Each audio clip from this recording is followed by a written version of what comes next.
If you love sweet, tangy flavors on your chicken, this one is for you. So to get this prepared, you have to make green seasoning. Now I created a YouTube short showing you how I create mine, so please go check it out. The green seasoning is really going to impart really good flavor here, but we're going to go in with our other seasonings. I'm going to use some complete Sazon. You can never go wrong with that Sazon, y'all. It got all of the seasonings in it already, plus it has salt. But I'm also going to add some chicken bouillon powder. This is a great staple to have on hand. They have a version now that has no MSG if you're, really health conscious, so definitely check that out. But I'm going to go in, I'm going to season my chicken really good, but I'm also going to add some of my green seasoning paste to this. So that green seasoning is really going to add a layer of flavor that you cannot get nowhere else.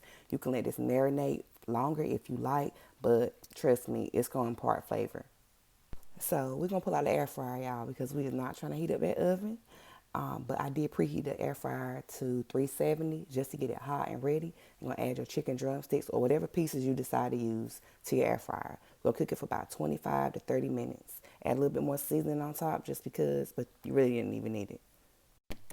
So this is the sauce, y'all. It is so bomb. You're going to go in with some rice wine vinegar or white vinegar, depending on what you got. Some ketchup. We're going to go in with some honey. Now, you can make this as sweet as you like or less sweet. I'm going to leave that up to you. But you're going to add some garlic. I got minced garlic already. Some people don't like it, but I didn't want to do all that work.